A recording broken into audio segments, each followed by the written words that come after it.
Well, thank you, and to those of you visiting, welcome to Calgary.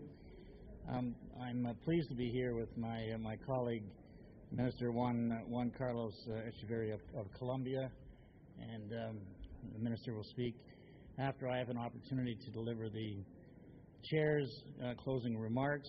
The Finance Ministers of the Americas and the Caribbean have just concluded a productive fourth annual meeting. Canada's goals for this meeting were to strengthen the dialogue among our nations and to take solid steps to strengthen the region's economic prospects. These goals have been met.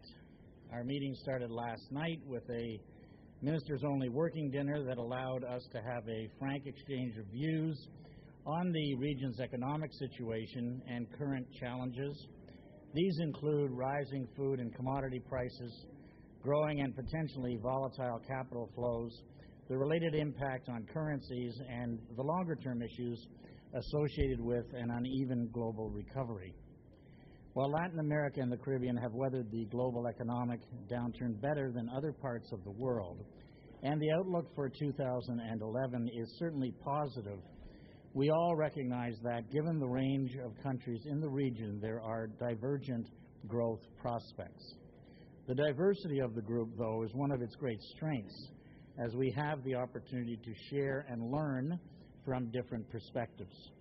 To support our discussion of how to generate broader, more balanced economic growth, this morning began with a briefing by the multilateral institutions on the medium-term challenges and opportunities for the Latin American region. We then discussed the policies, strategies, and infrastructure investments needed to increase regional integration. Improved regional integration has particular potential to contribute to broader, more balanced growth in Latin America and the Caribbean. We then had the benefit of a thought-provoking panel discussion during lunch on innovation and private sector development, as, of course, private sector-driven growth is our major objective. 3 Canadian panelists highlighted unique and imaginative approaches for stimulating private sector development, focusing on technology, high-level education, and the delivery of international aid. This afternoon, we focused on identifying concrete steps we can all take to expand trade within the region and improve the global competitiveness of our exports. Specifically, we discussed ways to improve our regulatory frameworks to encourage more trade, and we looked at options to improve cross-border infrastructure throughout the hemisphere. I would like to take this opportunity to thank the Inter-American Development Bank, the International Monetary Fund, the World Bank, and the United Nations Economic Commission for Latin America and the Caribbean for producing the discussion material. In addition, and building on the discussion today on the importance of stronger regional integration, Canada yesterday was pleased to announce a $5 million contribution to the IDB-managed Regional Infrastructure Integration Fund that will promote investments for greater infrastructure connectivity in the Americas and the Caribbean. The fund will be dedicated to strengthening the infrastructure connecting nations throughout the Western Hemisphere, strengthening intra-regional trade and economic development. Overall, I believe it was a fruitful meeting for the finance ministers in attendance, and we had a record attendance, I should add, and a truly gratifying event for me. The success of the meeting is in no small part due to the hospitality shown to all of us Canadians and those visiting Canada by the great city of Calgary, which is much appreciated. And I invite my colleague, Minister Echeverria, to talk about the 5th meeting that we will have next year. Minister. Thank you, Minister. For us, it's an honor. It's a great opportunity to host the next meeting in Bogotá, Colombia. President Juan Manuel Santos and we in the Ministry of Finance cherish this opportunity. There is a broad set of issues that we should deal about next year. First, following the discussions today, the discussions that the Minister just mentioned, and adding the facts that will evolve during this year, what is happening in the international macroeconomic environment, which is evolving quite rapidly and creating substantial waves in terms of prices, in terms of the flows of trade, in terms of the different pace of growth of industrialized economies and emerging economies. In the Americas, we have economies of very different size and level of development, and we can learn a substantial amount from the discussions among the ministers of finance.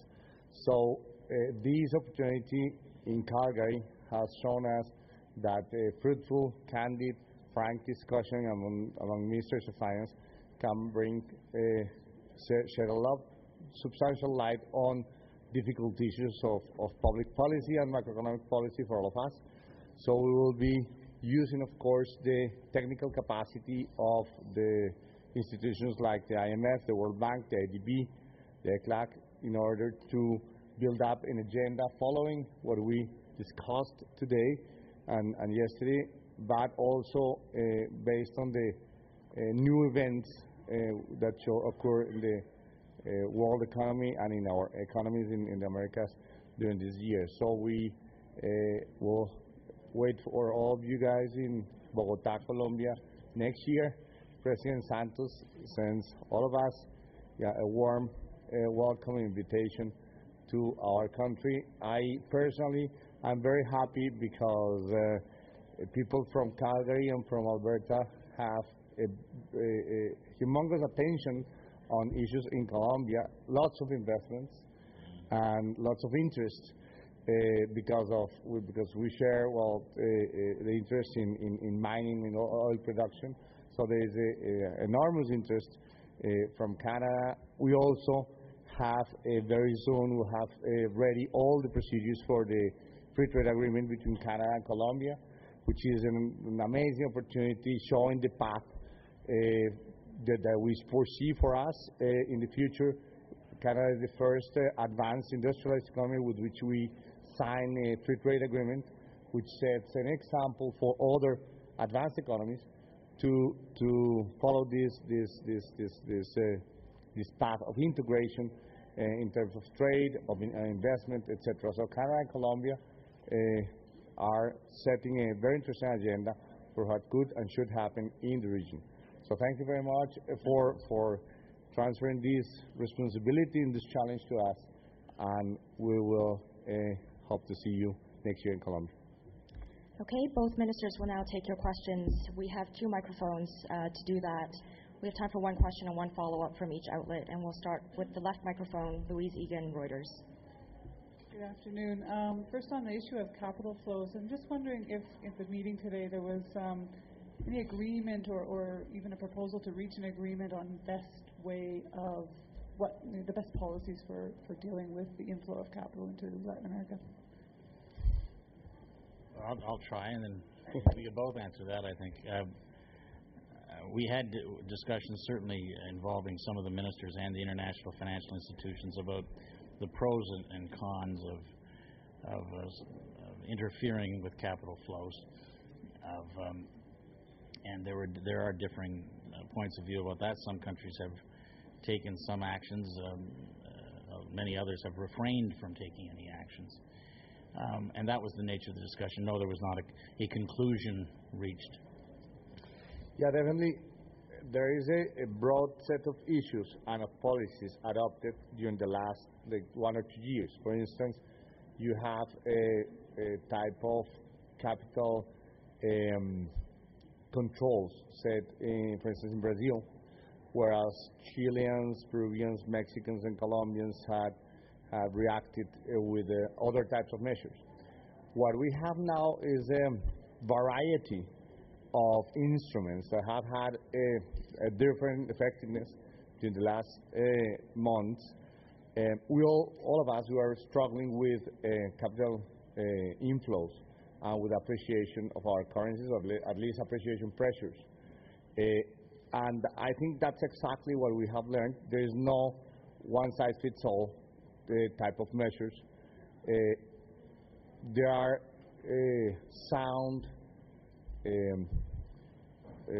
reasons for be suspicious about capital controls, but they might work.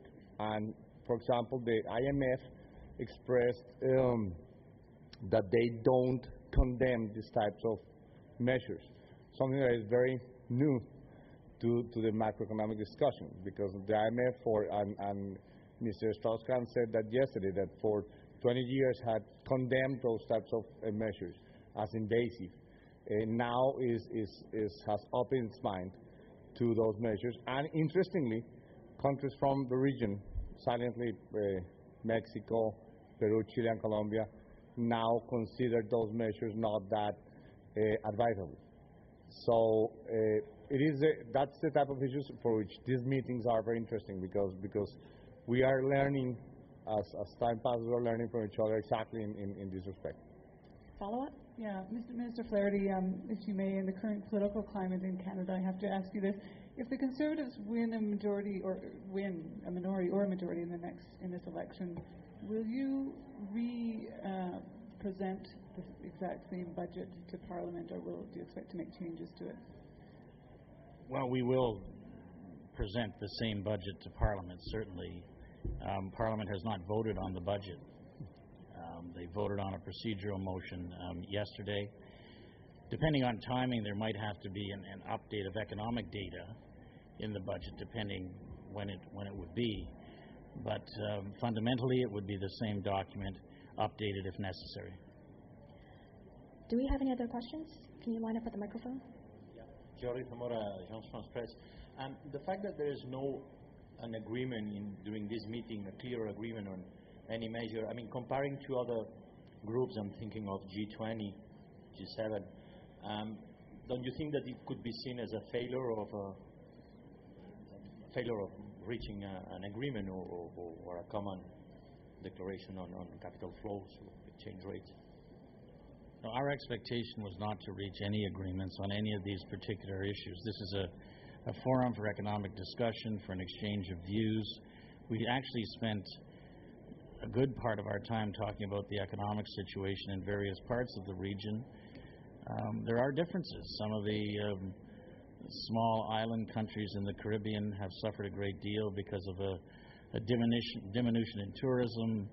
They are not significant commodities exporters, so they're in a rather different position than some of the other countries around the table.